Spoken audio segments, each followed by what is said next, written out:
Stu. Oh, I see this. All right, we got that. Afternoon.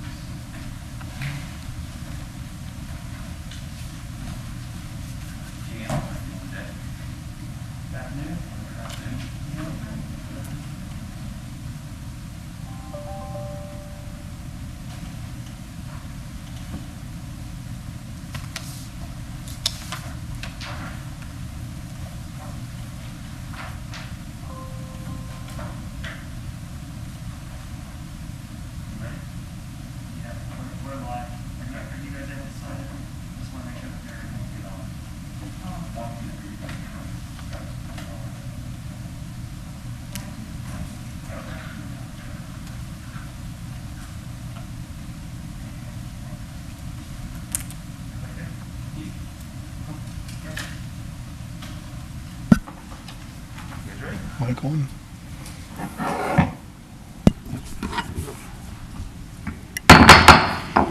I'd like to call to order the August 10th, 2020 Apex Planning Board meeting agenda, meeting. With that, I'll give the invocation. If you bow your heads, please. Gracious Father, we thank you for this day. Thank you for life, health, and the strength. And we thank you for the grace and the ability that you've given us to accomplish the duties that you placed before us. We would ask that you provide the wisdom to govern in the interests of the town of Apex and its citizens. Father, we pray that everything be done to serve in your name. In this we pray. Amen. Amen. Please rise for the pledge. I pledge allegiance to the flag of the United States of America and to the republic for which it stands, one nation, under God, indivisible, with liberty and justice for all. Diane, do we have any items of information? Yeah, I have a couple items of information. First of all, I just wanted to thank everyone for wearing your masks today, and I don't think we have any audience members, or I would remind them to keep their masks on and to wipe off any of the equipment that they touch with the provided cleaning supplies. Wanted to mention, I believe the Affordable Housing Survey is still open, so if you have not taken that, and for the audience at home, if you've not looked at that survey, we encourage everyone to do that. And then also wanted to put a plug in for the 2020 census. The census door knockers are going out starting tomorrow, and we will be having mobile advertising, a billboard truck going around town for a few days this month, as well as some additional outreach to some of our low count areas. So we continue to do that. The census count will end on September 30th, which is a month earlier than originally thought with the extension for COVID-19. So we're trying to get our numbers up. Our goal was 82 to 83%. Before the door knockers went out, we are in the 72% range. So we did not make it. But we are hopeful that we can gain ground. So anyone at home that's not completed their census, please go to the census website and fill it out there. Thank you, Diane. Yeah, I think the Affordable Housing Survey is open until the 21st of August. So complete that. At this time, we have the public comment section for any non-agenda items that anybody, so if there's anybody here for public comment, which it doesn't look like, I think we can move to consent item number 1, which was the minutes from the July 13th, 2020 meeting. Does anybody have any objections or changes? Yeah, there's one little minor thing. Okay. Right before new business, that paragraph before new business, it says I motioned and then I seconded. So my recollection is I seconded, but I can't remember the motion. Okay. Bonnie can, okay. I'm trying to remember who that might have been. I might have motioned. Thinking back. You were sitting over here, weren't you? No, I was over here. Oh, okay. I'd be agreeable to that. Okay. Okay with that? Okay. Yep. It was the long one. Item number 3 was the rezoning and the land use map amendment for the big parcel that was down on the Apex Barbecue and South Stand.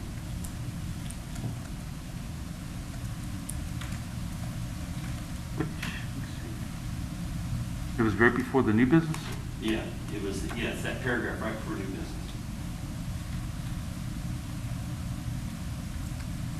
Yeah, and actually, to be specific, Oh, there. my second was on the land use map. If somebody remembers making a motion. Well, it was recorded, so we couldn't go back and get that, so. Okay. Okay, All right. all right. So with that, I guess we can go to Kent. No, I think we'll just bring it back next month. Okay, so, Sorry about that. no, so we will table that and have the consent at the September meeting. At this time, Jenna, if you'd like to come forward to give a special presentation on the Wayfinding Signage program, please.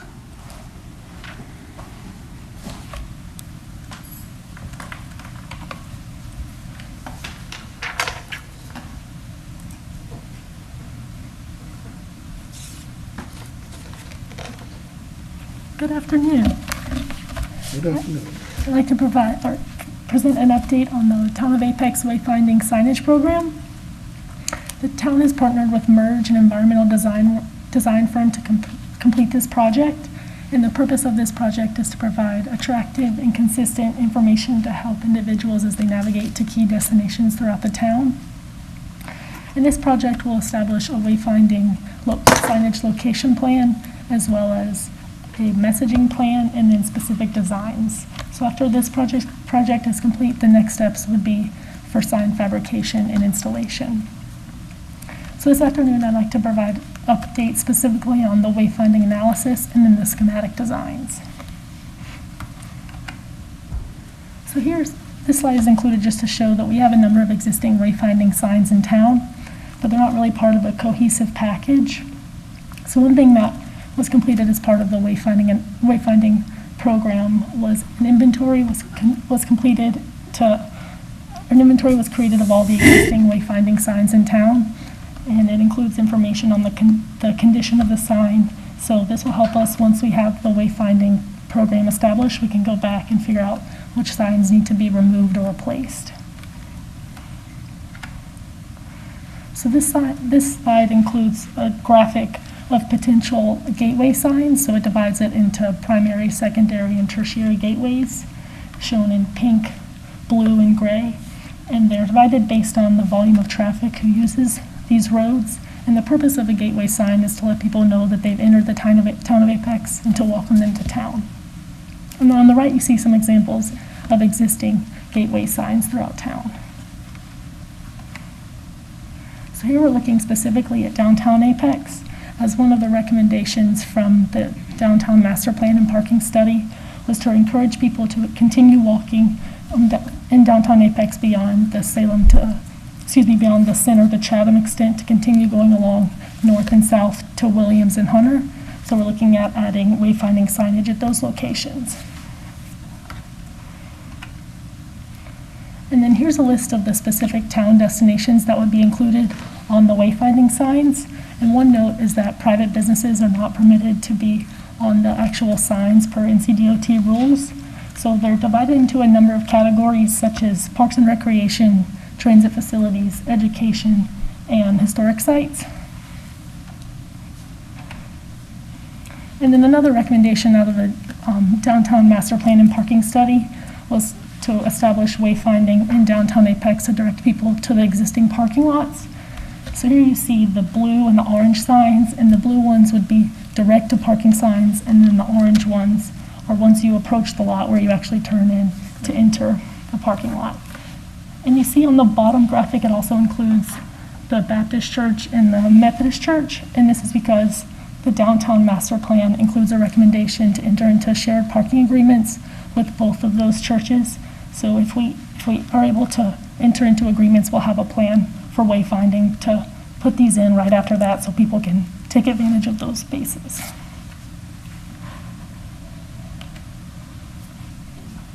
So here, moving into the different types of signs that could be incorporated into the program. The first row are gateway signs, so again, the primary, secondary, and tertiary gateways. And then on the bottom are vehicular signs. So starting with larger signs, the high-speed vehicular directional signs, and then getting smaller as you travel on lower speed roads and approach the destination or the parking lot. And then at the top of this slide are different examples of pedestrian signs, so things such as banners and kiosks. And in the bottom row are parks and recreation signs. And one note is this project will not include new park ID signs because the town recently established a design and has installed those signs. Rather, this program will complement those existing ones and will direct people to the parks along the major roadways.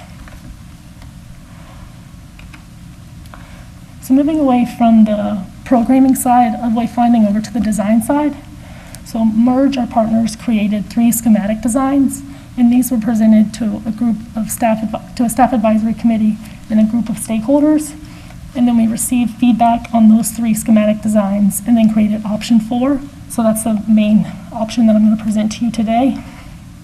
But I'm going to give a brief overview of the 3 schematic designs and then go into more detail on schematic design option 4. So, and one thing to note is that all the schematic designs, the colors used reflect the colors in the recently adopted branding study. So schematic design option 1 was inspired by the town's architecture, the historic character, and the crafted feel. So this one pulls from the darker blues and greens in town, and then you can see the scalloping on the bottom that reflect the awnings in downtown Apex. And it also uses the town's new logo.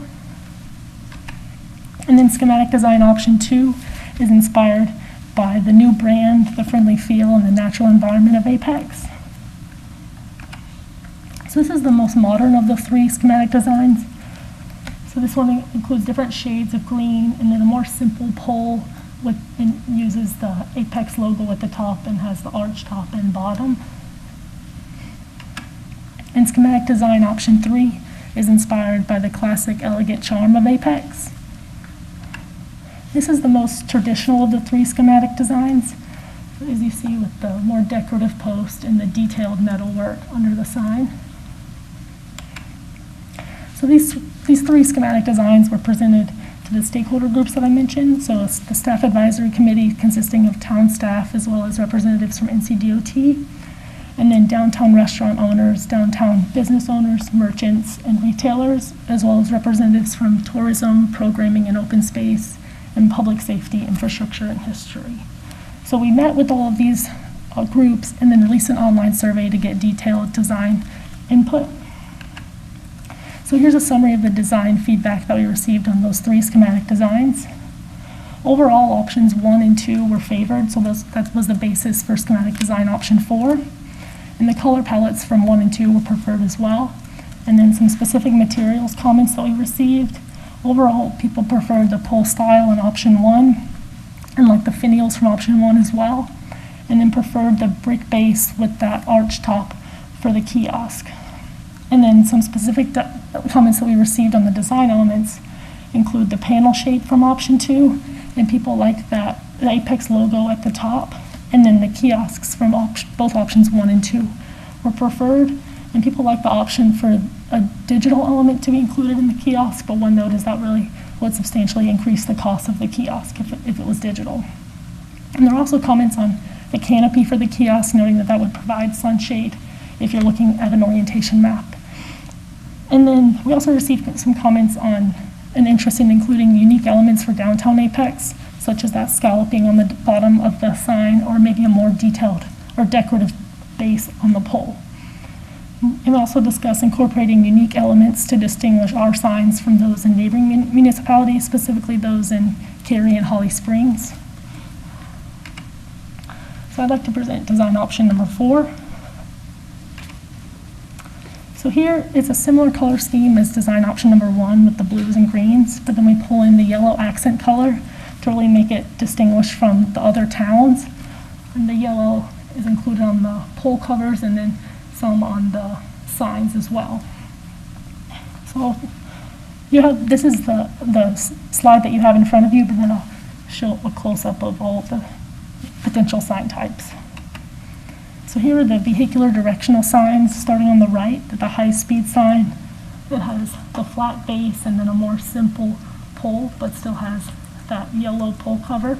And then moving into the lower speed as you get into downtown, incorporating that scalloping to reflect the awning, and then some more unique elements, the shop dine arts, and then the decorative pole base. And then here, just looking at a front and back view of the vehicular directional sign in downtown, adding the different shades of gray on the back, and then incorporating that new Apex logo. And then here, the public parking sign. So again, that decorative base, and then noting public parking, and then the name of the specific lot to provide orientation. Then here are some pedestrian signs. So pedestrian totem on the left, one with an option for an interpretive panel to put more detailed information. And then both of these have a brick base, but we're also going to look at an option that uses a different material to try to manage costs. And then the sign on the right is a pedestrian directional sign, and this could be posted on an existing pole in downtown Apex, and it includes an orientation map as well. So here is the kiosk design, so it includes that canopy that, based on the comments we received, as well as the brick base with the arched brick base with the Apex logo, and an interpretive panel on the side as an option. And then here's an example of the pedestrian directional sign, or a visualization of that sign in downtown Apex using an existing pole to see what it could look like in real life. And then similarly, the low-speed vehicular directional sign in downtown Apex with the scalloping at the bottom. And then here's one of the high-speed vehicular directional signs on William Street. And this one has the more simple pole base as it's outside of downtown Apex. So then moving on to the orientation map. So this is the map that would be included in the kiosk, and it would also be available in print and digital formats. So this is a map of downtown Apex, and it extends along Salem Street from Hunter to Williams and highlights the key attractions in town as well as the parking facilities. It includes the bus stops and the existing sidewalks in town. And this is a draft map that's still a work in progress. So that's all I had for you today. So I'm here to answer any questions on the wayfinding analysis. And the goal for the schematic designs is to get a general consensus of how the board feels about the designs. And then if you have any comments on the orientation map, that would be helpful as well. So I can flip back to any slide if you want to take a closer look. Is this presentation available? Because some of it was kind of hard to read, some of the print. So is it on the Apex website? It's not, but I can post it. Okay. Great. Or just email it to the board. Oh yeah, can you totally, yeah, that'd be good. Does anybody have any questions for Jenna on the proposed? I have one, Jenna. Yeah. The back of the sign had the Apex logo. Was that like just a metal, or is it reflective, or? Yeah. I'm not sure if it's reflective. I could ask our consultant, our designers, if it's a reflective. I know all of the signs would have to meet DOT requirements, so I think they all use a reflective vinyl, but I don't know about the back side. Okay. I wasn't sure if that logo was like a decal or etched into the metal or what. That's a good question. I'll find out. Okay.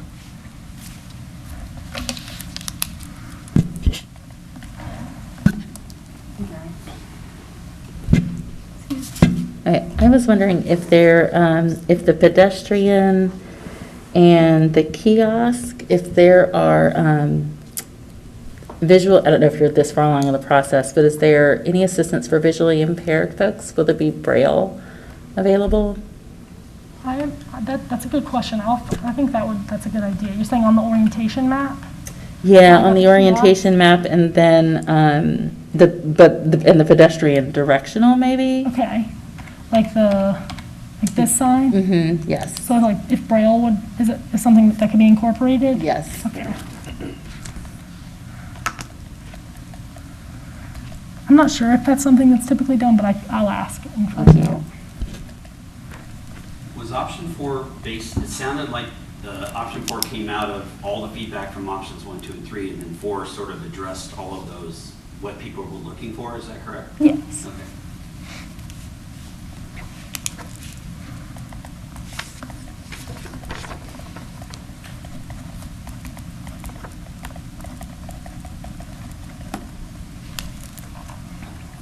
Do you want us to give you our consensus, or do you want us? Yeah, that would be great. Overall, if you like it, love it, hate it, that would be I'll go helpful. first. I like option 4. Okay. I think it addresses all the issues that were brought up in the feedback, and I think it looks good and it's distinctive. I really like the use of the new logo too. Okay, great. I think they look sharp. Yeah, and I really like the kiosks. Okay. Those are nice, that brick aspect. Since we have so much brick downtown already, I think that ties in very well. Yeah, good point. Yeah, I think that'll be nice. Do you know what materials they were suggesting for maybe replacing the brick with, you had mentioned earlier? If we didn't have a brick, I don't know if it would just continue, I imagine it would just continue the metal down. I understand. I'm not sure yet. Okay. It just seemed as though the brick was a more expensive option, and there are some alternatives that we could look into. Brick looks good. It does. Yeah. Especially downtown. Yeah. The rendering that you had, that we were just looking at, that one. This one? So which sign is that on our On- HU? It is Was that the Trailblazer? this top right one, next to the kiosk. Or top, Yeah. Second from the right. Pedestrian directional, okay. I was looking at the heights, just trying to see how the height is going to look downtown. that's something that can be refined as we get closer. Who sets the heights of the other signs? It looks like all of them, the bottom are 7'6". That must be a standard. Yeah, I know they use like MUTCD standards in designing the sign, so I imagine that's incorporated into the height as well. Okay.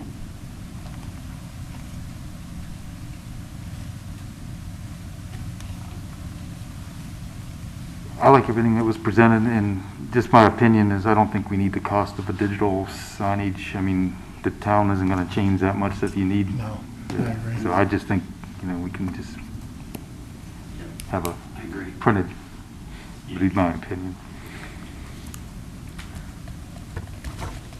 Something that's downloadable, I think, would be a lot more useful to a cell phone than digital. Oh, good point. You mean like a QR code? Yeah, well, either something that you can scan or just that whole map Yeah. could be Yeah. Mhm. No, you're right. put on the layout of a phone That's a so great that it's idea. visible, that you could zoom in and zoom out as necessary. Yeah. Well, and the business has changed too. I know that Yes, can change, but yeah. do we have a general idea of the cost of these signs? Not yet, that's one of our next steps, is to get a cost, at least a cost estimate of implementation. I guess one additional question, Jenna, on the maps, will they show bus stops if we have them? So we have, so it might be hard to tell from here, but we Right. have all of the bus stops, and then it notes which route will serve that stop. Okay. Good.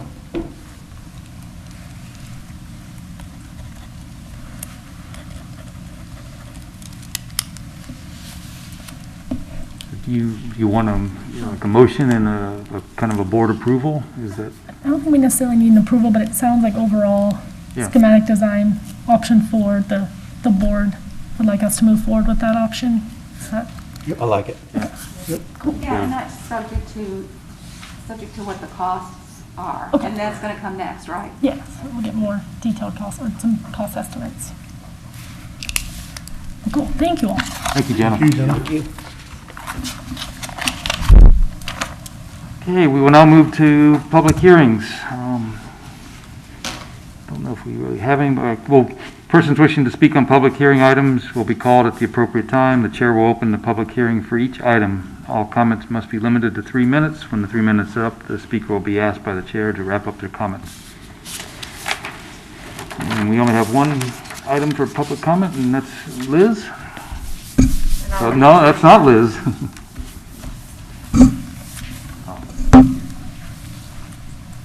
It looks like Amanda is presenting for Liz today.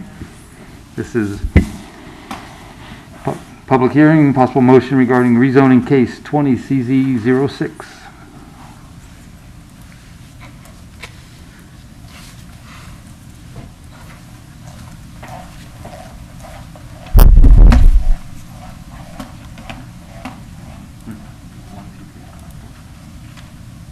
Okay, let me get situated here. This is a rezoning at 204 and 206 Lynch Street, which is located kind of in the heart of Apex. So these are the two lots. 204 will be on the right and 206 is on the left there. The properties are located on the north side of Lynch Street, just west of First Street, and the properties are currently zoned high-density single-family, and the proposal is to rezone them to high-density single-family conditional zoning. Both houses, 2045 land use map designates the properties as medium-density residential. So this is a zoomed-in version of the two lots in question. The applicant is proposing to rezone these properties and limit the uses to accessory apartment, single family, and utility minor with the following conditions.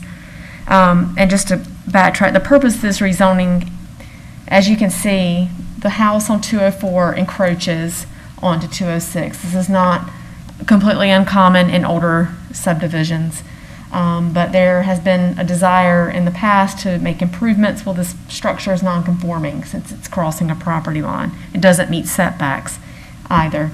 And so the main purpose of the rezoning is to reduce the setbacks so that this property line can be shifted in order to so it doesn't encroach on the adjacent property. So the zoning conditions would be the minimum for 204, which is this. The minimum setback from the western property line shall be 3 feet. And then for 206, the minimum lot width shall be 50 feet, so it needs a reduced lot width. The minimum setback from the eastern property line shall be 8 feet, and the minimum setback from the western property line shall be 4 feet. So the proposed rezoning is generally consistent with the 2045 land use map, and planning staff can recommend approval of the rezoning. This rezoning is reasonable and in the public interest because it allows for the property line to be shifted and the nonconformities for setback and lot width to be removed. Be happy to answer any questions. I assume both property owners are in agreement? Yes, they both submitted and worked together on submitting the application. And the applicant is not here. So. Any other questions for Amanda? It looks like we have the same issue with another property adjacent. Up here. Yep. That is possible. That looks like a carport, which is a little easier to resolve if necessary, but yeah. Amanda, I appreciate the context. I was like, there's something else going on here that I'm not getting. So I appreciate the context of where the are. You're welcome. Okay. Yeah, no other questions? So at this time, we'll open up for public comment. Anybody wishing to make a comment on the rezoning? Seeing none, we'll bring it back to the board for any discussion and possible motion. I have one question. On the back property line on the new survey for 204 is below the 50%, it's 41%, right? So that's to make it shift it so it can move the property line over to 206. But that will be conforming, is that correct? I'm sorry, what, you're talking about when the property line is adjusted? Yes, when it's adjusted. When it's adjusted, based on the zoning conditions proposed, the lot width and setbacks should be conforming. Okay, thank you. You're welcome. Thanks, Amanda. Any discussions or possible motion?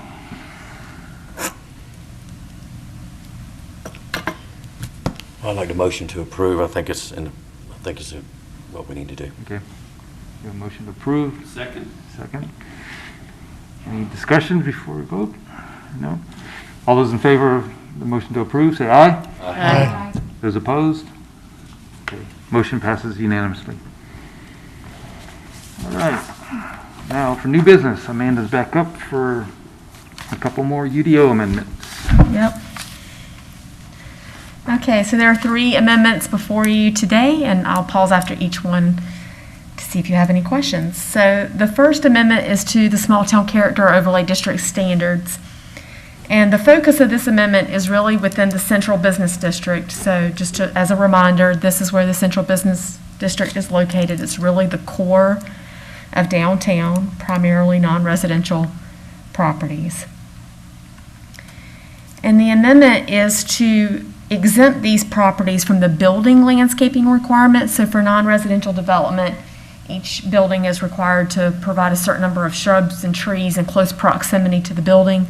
Well, that's not typical, as you know, of our core buildings, and could make it difficult for redevelopment or development of new non-residential structures. And so the proposal is to exempt the properties from that requirement. Not to say that they couldn't provide something if they chose, but just that it would not be a requirement.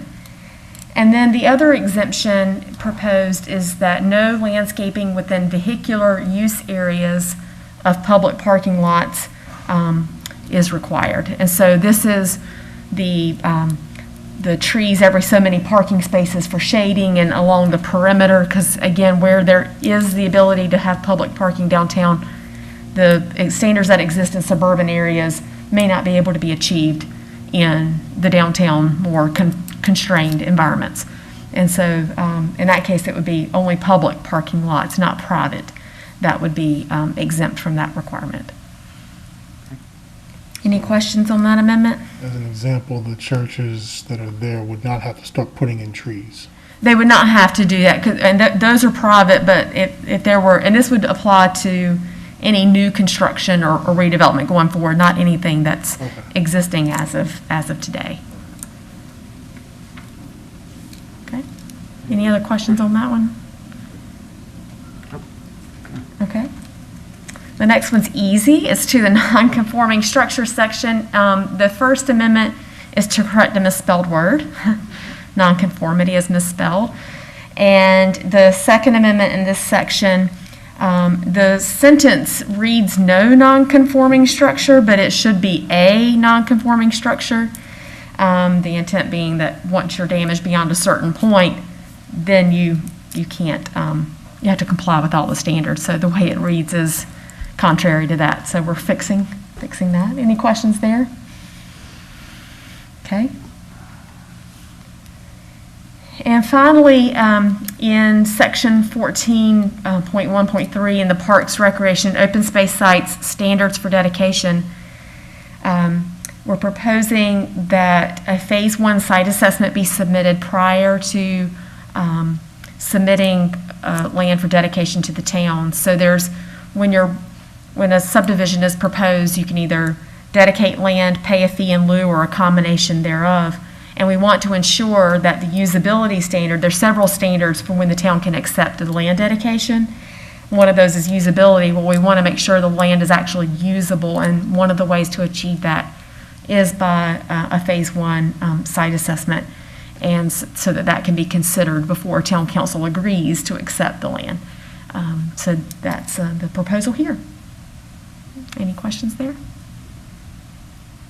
No questions. Okay, that's it.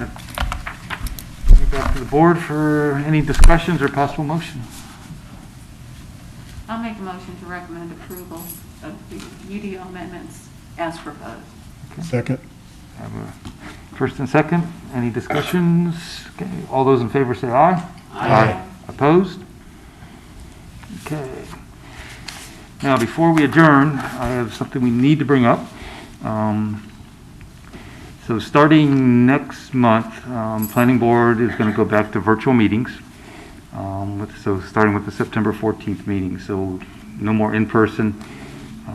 There's just been some requests, and to accommodate that, we can't really do a hybrid where we have some here. They've tried it, it doesn't work out. So while we are in the COVID-19 situation, starting with the 14th, we'll go back to a virtual Teams meeting. So staff will coordinate, we'll get the team invites. We may want to do one more trial run since it's been a few months, just to make sure everything is up and running.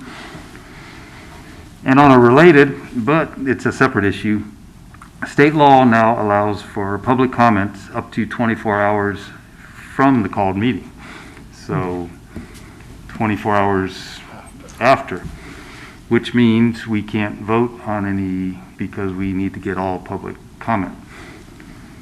So, let's just go through my notes. So basically 24 hours whenever this ends would be sometime Tuesday evening. So the discussion for the board is Wednesday evening at like 5 o'clock okay to have a meeting where we get on virtually again and we vote on any of the public matters. So there's no further dialogue, it's just vote. We can still have discussion, but we won't, Diane can maybe explain a little bit. So the public hearing would be held over because we have to collect all the public comments from the time, for 24 hours after that public hearing was heard. And so anything that was sent in, either via phone or email or someone writes a letter, will be read into the record. And then you'll take the whole of the public comment and you can have more discussion if you like before you vote. We'll have discussion Monday evening As when well, everything's yeah. going on and we'll listen to the public that's here, but we can't officially vote until after that 24 hours. Can you do a preliminary vote where you vote that day and say this is all pending on anything that comes within the next 24 hours? If nothing comes in, then it is deemed to be a full vote? No, that's not how it's written.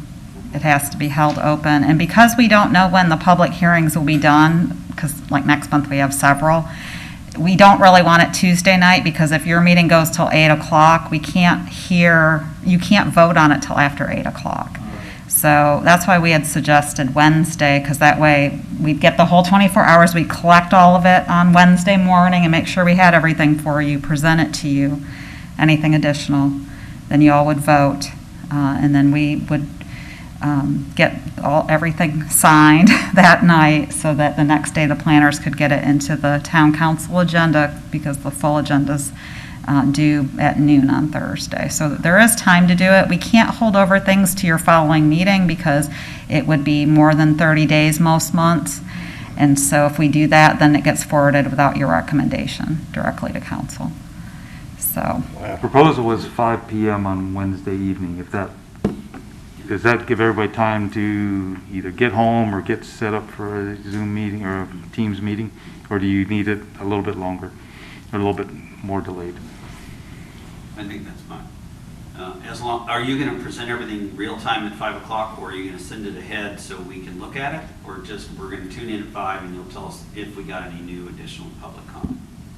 It probably needs to be read into. It has to be read into the record, so. So we start the meeting, bring it to order, then we do it. Okay. Yeah. Is this a new law? Yeah. It is. When did it? Does town council have to do the same thing also? It took effect in May, whenever, it was the beginning of May, whenever the state officially created legislation to address hybrid or remote meetings and that are associated with public hearings. So like a new business item, UDO amendments, you can vote on the same day as the meeting if it's new business, but public hearing items were handled by that state law. And only for remote or hybrid. And that's even if one person is meeting remotely, it counts. And is the viral meetings, is that due to COVID or just for a period of time, or is that from now on? Or? It's my understanding it's during emergency declaration. So once the emergency declaration has been lifted, we'll come back to full in-person meetings. Okay, thank you. Yeah, exactly. Okay. Wasn't really the choice. I mean, I like being here. I think it's easier to see people and talk, but Much easier, yep. that's what's being requested, so. Well, I guess I'm kind of missing the purpose of why we have people can email us and they can submit things into comments and those are read here, and So I don't understand the 24 hours. The thought is that people that are not here that are also attending, if your meeting is only virtual, members of the public can't speak during that meeting, so they can, it's live streamed, so they'll be able to hear everything, all of the conversation that's said, and if there's something that needs to be added based upon what is presented during the meeting, they have the ability to refine or add to their comments I understand now. that way, yeah. Thank you. And just so that you all don't worry, because I already asked this question of the town attorney, the body is considered the body, so if there's 5 of you on Monday and a different 5 of you on Wednesday, those are quorums. The folks that missed Monday do have to review the YouTube live stream so that they understand what happened at the meeting, but we don't have to worry about that if it were you 5, that you all can't participate the next, you can. You just need to review the live stream. So. Basically, Wednesday's meeting will be a special meeting that we'll get. They actually are both special meetings. They have to be noticed as special meetings because they're not in person. So there's a lot of extra work for staff to do, but we'll do it.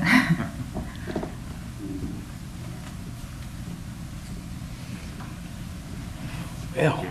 So there's nothing to really vote on. It was just a discussion to see if the time works, because I think we're, going forward, we're going to go virtual. Is town council still, what are their plans? They've been meeting in person. Okay. They do have potentially quasi-judicial public hearings for major site plans and special use permits, and those cannot be heard virtually. You all don't have that, so that will not be the case for planning board, but Board of Adjustment also has to meet in person. They don't have a choice.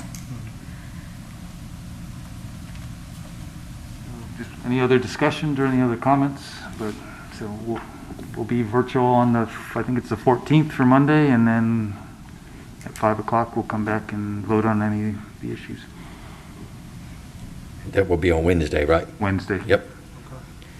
Yeah, Tuesday, just, we'd either have to do it at like at 10 o'clock at night, and then we don't want to do that, and so. Appreciate that.